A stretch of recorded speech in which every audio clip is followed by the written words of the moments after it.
Hello बच्चों, आज की वीडियो में हम चैप्टर 6 की एक्सरसाइज 6.4 का क्वेश्चन नंबर 6 और 7 सॉल्व करेंगे। तो सबसे पहले हम 6 क्वेश्चन देखते हैं। Find the length of the side of a square whose area is this. हमें एक स्क्वायर की लेंथ फाइंड आउट करनी है, एक स्क्वायर के साइड की लेंथ फाइंड आउट करनी है और उसका हमें एरिया जो है वो ऑलरेडी दिया हुआ है। जैसे हमने ये स्क्वायर ड्रॉ कर लिया, इसका एरिया जो है वो हमें दिया हुआ है 441 मीटर स्क्वायर। हमें इसकी साइड की लेंथ फाइंड आउट करनी है, किसकी एक साइड की लेंथ कितनी है। तो अगर वो हम x मान लें, हमने x मान ली, तो चलो फाइंड आउट करते हैं कि उसकी लेंथ कितनी है। तो आप लेट कर लेते हैं यहाँ पे, let the length of the side of a square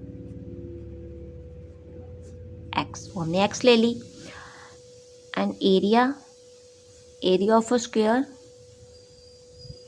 अगर उसके आप देखो, अगर स्क्वायर की एक साइड की लेंथ हमें पता हो x है तो उसकी चारों साइड की आपको पता है लेंथ x ही होगी। तो एरिया ऑफ स्क्वायर फिर क्या होगा, अगर इसकी साइड x है तो उसका एरिया कितना होगा, x स्क्वायर होगा। ये भी आप जानते हो, कभी भी किसी स्क्वायर का एरिया फाइंड आउट करना हो तो उसकी लेंथ को 2 टाइम मल्टीप्लाई कर दो, वो उसका एरिया होती है। Mean side into side, area find out करने का, स्क्वायर का एरिया फाइंड आउट करने का यही फार्मूला, साइड इंटू साइड। तो साइड अगर उसकी x है तो वो आ जाएगा x स्क्वायर। तो हमें एरिया ऑफ स्क्वायर ऑलरेडी दिया हुआ है, वो 441 है। दैट मीन ये x स्क्वायर जो है वो इसके क्या होगा, इक्वल होगा। तो हम लिख लेते हैं 441 is equal to x square. ठीक है, अब हमें यहाँ पे x स्क्वायर की वैल्यू नहीं फाइंड आउट करनी, हमें x की वैल्यू फाइंड आउट करनी है कि x कितना है। तो उसके लिए हम क्या करेंगे, ये जो स्क्वायर है उसको हम यहाँ भेज देंगे। जब ये स्क्वायर यहाँ जाएगा तो क्या हो जाएगा, आप जानते हो अगर यहाँ पे पॉजिटिव हो तो टर्म वहाँ जाके नेगेटिव हो जाती थी, अगर यहाँ कोई टर्म मल्टीप्लाई हो रही है वहाँ जाके डिवाइड हो जाती थी। वैसे ही जो टर्म जो यहाँ पे स्क्वायर है वो वहाँ जाके क्या बन जाएगा, स्क्वायर रूट बन जाएगा। तो वो बन जाएगा square root 441 is equal to x। ये चीज़ समझ आ गई। नेक्स्ट, अब हमें x की वैल्यू फाइंड आउट करने के लिए क्या करना पड़ेगा, इसका स्क्वायर रूट फाइंड आउट करना पड़ेगा। तो आपके पास स्क्वायर रूट फाइंड आउट करने के 2 मेथड हैं, या तो प्राइम फैक्टराइजेशन चाहे लॉन्ग डिवीजन मेथड। तो चलो कर लेते हैं, यहाँ पे मैं लॉन्ग डिवीजन मेथड अप्लाई कर रही हूँ। ये हमने पेयरिंग कर ली। ये सबसे पहले हो जाएगा 2 2 आर 4, ये कैंसिल हो गया, 41 नीचे, 2 + 2 आपका हो जाएगा 4।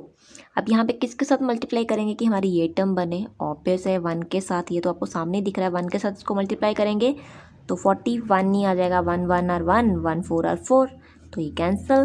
तो जो 21 है हमारा वो इसका क्या आ गया, स्क्वायर रूट आ गया। Is 21 is equal to x। तो हमारी x की वैल्यू यहाँ पे क्या आ गई, 21। तो जो 21 मीटर होगा वो क्या होगा, length of the side of a square. Okay, now next आप 7th क्वेश्चन की तरफ चलते हैं। हमारा 7th क्वेश्चन है, in a right triangle ABC angle B is 90 degree. एक राइट ट्रायंगल है, राइट ट्रायंगल आप जानते हो किसको बोलते हो, जिसमें एक एंगल 90 डिग्री का हो, तो नहीं एक एंगल। तो एक हमारी राइट ट्रायंगल है, यहाँ हम ड्रॉ कर लेते हैं। जैसे ये हमारी एक राइट ट्रायंगल है, इसका एंगल B जो है वो 90 डिग्री है। दैट मीन ये वाला एंगल यहाँ पे 90 डिग्री बनेगा, ये एंगल हमारा 90 डिग्री है। इफ़ फर्स्ट पार्ट है, if AB equal to 6 centimetre, इसका हम नाम A रख लेते हैं, BC। अगर AB जो है वो 6 सेंटीमीटर है, BC जो है वो 8 सेंटीमीटर है, तो हमें AC फाइंड आउट करना है कि AC हमारा कितना होगा।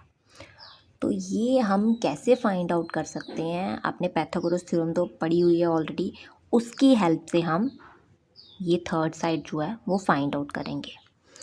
तो यहाँ पे using Pythagoras theorem, Pythagoras theorem में क्या होता है, आप इसको परपेंडिकुलर बोलते हो, this one is perpendicular, this one is base and this one is hypotenuse. तो जो परपेंडिकुलर का स्क्वायर होता है प्लस बेस का स्क्वायर जो होता है वो हाइपोटेन्यूज के स्क्वायर के इक्वल होता है, ये आप जानते हो। तो यहाँ आप लिख लेंगे hypotenuse square is equal to perpendicular का स्क्वायर प्लस बेस का स्क्वायर। ये हमारा पाइथागोरस थ्योरम है कि इन दोनों का जो 90 डिग्री के साथ की हमारी जो साइड्स होती हैं उन दोनों के स्क्वायर का सम जो होता है वो थर्ड जो लॉन्गेस्ट साइड होती है 90 डिग्री के सामने वाली साइड होती है उसके स्क्वायर के इक्वल होता है। वो कर लिया। तो यहाँ पे हाइपोटेन्यूज हमारा कितना दिया हुआ है, AC दिया हुआ है, हमें वही फाइंड आउट करना है। AC का square is equal to perpendicular, ये कितना दिया हुआ है हमें 6 सेंटीमीटर, वो आ जाएगा 6 का स्क्वायर प्लस बेस हमें कितना दिया है 8 का स्क्वायर। तो कर लो यहाँ पे AC square is equal to 6 का स्क्वायर कितना है 6 6 36, 8 का स्क्वायर कितना होता है 64। नाउ ऐड दिस AC का स्क्वायर इज इक्वल टू, इनको ऐड करेंगे 6 + 4 10, 0 1 कैरी, 6 + 3 9 + 1 10, वो आ गया 100। अब आपको नेक्स्ट क्या करना है, आपको AC का स्क्वायर नहीं फाइंड आउट करना, आपको AC फाइंड आउट करना। तो क्या करेंगे उसके लिए, ये स्क्वायर जो है वो वहाँ भेज देंगे।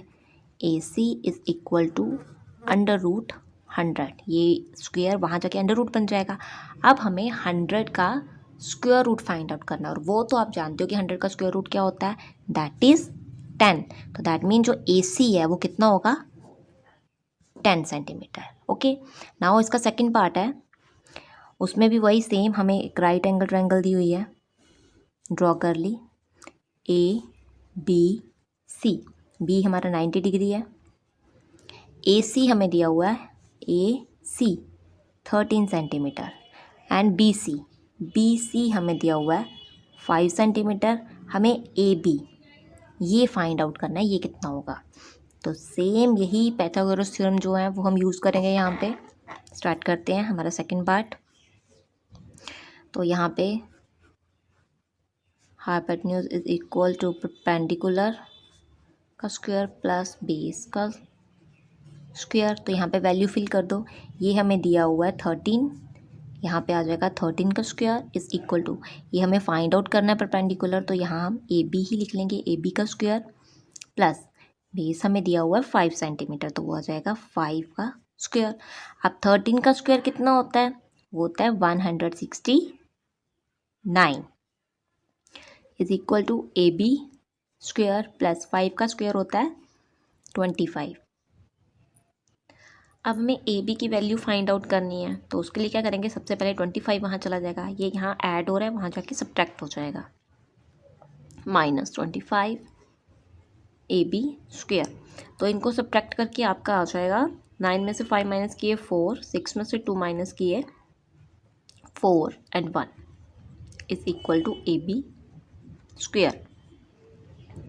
अब ये स्क्वायर जब वहाँ पे हम भेजेंगे तो वो क्या बन जाएगा, square root 144 is equal to AB। तो अब 144 का आप जानते हो स्क्वायर रूट क्या होगा, होता है 12, that is 12 is equal to AB। तो जो हमारी AB साइड है वो कितनी आ गई 12 सेंटीमीटर। तो यहाँ पे आपका 6th और 7th क्वेश्चन जो है वो कंप्लीट होता है। आई होप बच्चों आपको वीडियो अच्छी लगी होगी। Please like and subscribe my channel.